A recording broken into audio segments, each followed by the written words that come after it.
Hi, so I'm here today to make a kid-friendly recipe using our favorite thing, cauliflower. Cauliflower is kind of the big trend right now. We're placing it in pizza crust and pastas, using it for rice, different things. So I thought, what a better way to sneak in some vegetables and your kids won't know it than using cauliflower to make a cauliflower fritter. So with the fritter, the base of that is using cauliflower rice. You can use frozen, but the frozen is going to have a lot of water, so you're going to have to really squeeze it a time to try to get that out. But if you're using fresh cauliflower, which I usually recommend, that process is going to be knocked out. So I don't have a food processor, so I'm not going to do it that way, but that's probably the easiest way. I have this grater. I'm going to use the large end of the grater to create my own cauliflower rice. So stick around and I'm going to show you how I do that. Rice. So again, I started with this large grater. I'm going to use the large side. I've already kind of started it. But I'm going to cut my cauliflower one head into 4 different pieces to make it easier to grate. You're going to cut off all the little green parts, but you're going to leave the stems. So you're just going to take this and put it over a large bowl, and you're just going to, run it along and grate it like this. It's going to create these tiny little rice-like pieces, and you're going to grate it all the way down to the stem. So that part's good as well. So you're going to keep doing that. You're going to rice it all. There's going to be some bigger pieces that potentially get in there, and then you can kind of just chop those up yourself. But like I said, it's really just easy. It is a little messy. Some of the cauliflower sprays out on the counter, but it's part of the process. So I have just a little bit of a better view for you to see. I'm going to take that cauliflower and just grate it into the bowl. Like I said, cauliflower kind of sprays all over, so don't worry, you can clean it up afterwards. And then that's what it's going to look like. Okay, so I finished my cauliflower rice, and it's all in this bowl here. So it's all like that. It's 1 head of cauliflower. It's about 5 cups if you measure it out, but 1 medium-sized cauliflower. I'm going to actually steam that for about 10 minutes because we want this to get nice and soft. So when we throw it in the pan, we only have to crisp each side about 2 to 3 minutes. So I'm going to steam that. We don't want to put it into the water, we just want to put it in our steamer so we get it nice and soft. And then while that's cooking, I'm going to prepare the things that I'm going to put in my cauliflower. So I'm going to put a little bit of breadcrumbs, and I'm going to put a little bit of flour, so I'll give you guys the measurements. I make my own breadcrumbs. Any stale bread that I have, I just blend it up and I keep it in the freezer for when I need times like this. I'm going to put some garlic in there, a few chives in the bottom of this yellow onion, some dill. So that's the flavors that I'm wanting to go with today. Again, you can put whatever you want. A little bit of Parmesan, some eggs, maybe some onion powder, and some salt and pepper. So it's going to be really simple. I'm going to prepare that while that steams, and then we'll put it all together. Okay, so I've taken my cauliflower out. As you can tell, it's steaming here, but it's basically al dente, and I do the same thing when I'm making cauliflower crust pizza.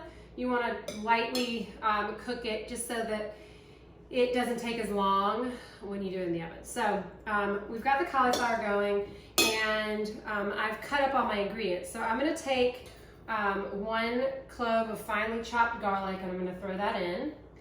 And you don't want to put a ton because it's going to be raw. Then I took the green parts of this onion, basically it's green onions, but I took about 6 of them and chopped those finely. And you want the herbs to be chopped pretty finely.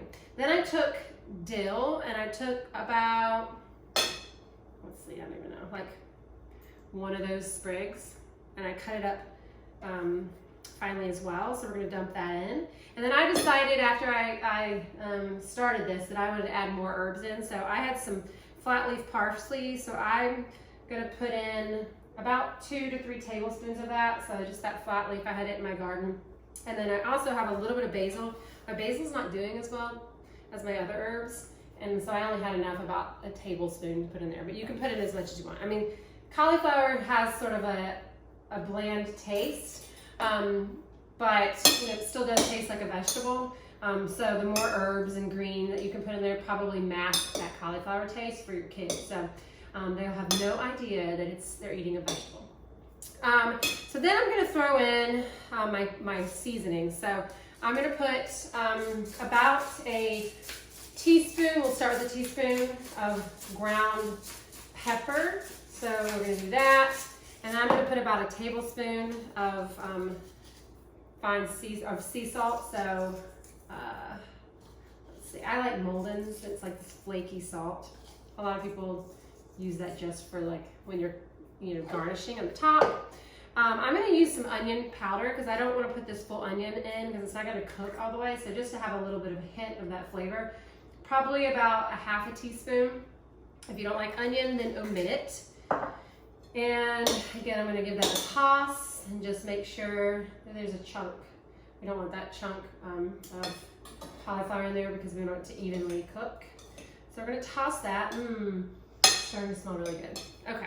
And then I'm going to, I used a half a cup of breadcrumbs. I always have breadcrumbs on hand in my freezer. If I have leftover bread, I'll just like blend it and then I'll throw it in the freezer. And then I used a fourth a cup of just all-purpose flour. So we're gonna dump, well actually, we're gonna wait on that. Next I'm gonna put the eggs. So I'm gonna put 3 eggs. I've got, if your cauliflower is on the smaller side, then you might want to cut it back down to 2, but mine was kind of large. So I'm gonna take 3 eggs, and that's like your the thing that binds it once you add in your breadcrumbs and your flour. So 3 eggs, and then we'll toss that. And then we'll put our flour in, and we're also gonna put some cheese and baking powder, so that's gonna look really good. Okay, so I've stirred the egg, and I'm going to now start to put in my dry ingredients. So I'm gonna put the cheese in first, that'll kind of help. I grated about a half a cup of Parmesan cheese. You can omit that if you don't want to have dairy in it, totally. I like the flavors and it will help it get a little crispier. I'm kind of going for maybe like an Italian style. So like a potato croquette almost. So we're gonna do that, and then I'm gonna throw in my breadcrumbs and my flour. Do like part of it and then stir it to make sure you're not adding too much, but you really need a lot of that to bind it. And then I'm going to throw in the rest, and I'm going to throw in about a teaspoon. Let me get the teaspoon of baking powder, and that might help it like rise a little bit. So okay. That's it. So I'm going to stir this, and then I'm going to turn these into patties and show you how I fry them up. Okay, so I already started forming these. A step I forgot to tell you about, depends on how watery your cauliflower is. After you steam it, you may want to take just a paper towel to it and kind of just squeeze it to get a lot of that moisture out, because you don't want it to be runny. The eggs will make it a little runnier. So mine was a little watery. I had to put a little extra flour in it, which is fine. You just don't want it to completely fall apart. They are going to be less sticky than like a potato pancake, but and it will like bind together once it fries, but definitely as much of the moisture out as you can. So I'm actually just creating balls, because then once I get it in the pan, I'm going to flatten it in my pan. So just create, all your little balls before you get the pan going. And you can really only do like a few at a time. And we're gonna just like make these into round little balls, put them on your plate, and let me clean my hands off, and I can show you what it looks like. So you're gonna form them into balls like that, and then I'm gonna take it over to the stove, and I'm gonna show you how I fry it up. Okay, so I have got my pan going, it's smoking right now, and I put about a tablespoon of olive oil in there, and we're just gonna take these little balls and drop it in. I think the pan right now is on medium heat. You don't want it too high. And I can only fit about 3 in here at a time, but I'll do this and then press it slightly down just to kind of flatten your ball that you've created to make it more into like a patty or a fritter like we're making. And then we'll let this cook for about 2 minutes. On this side, we'll flip it. I'll show you once it's flipped. And then we're gonna cook it for another 2 minutes. We'll take it out.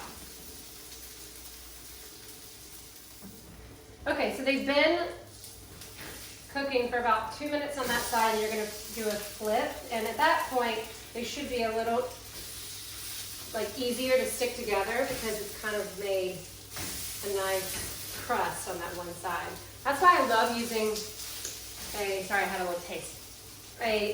Cast iron pan, because it gets super hot and then makes a nice crust, and the inside still stays, it gets cooked, but it still stays nice and moist. If you don't have a cast iron pan, that's fine. You can use any hot or any size pan. I just love using my cast iron pan. So these are going to cook for another 2 minutes. We're going to take them off, put them on a paper towel, a plate with a paper towel on it to get some of the oils out, salt it a little bit, and then we're going to do another round. Okay, so these are ready to come out. Yeah, I'm going to put them over here and continue the process.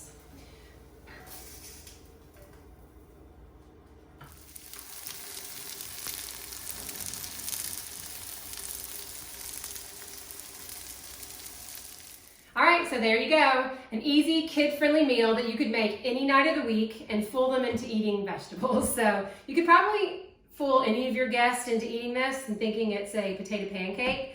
But it was so simple, right? And I tasted it off camera and it tastes delicious. So I'm gonna pair this tonight with a herb yogurt. So I just took some of the herbs that I put in there, put it in the yogurt, a little lemon juice, and I'll put that on top, and with some sweet potato fries to make it totally vegetarian. But you could also serve it with some smoked salmon. You could serve it with some applesauce. I love applesauce with potato pancakes. So yeah, a lot of options with this, and then tons of vegetables. So thanks for tuning in today, and excited for you to try this at home.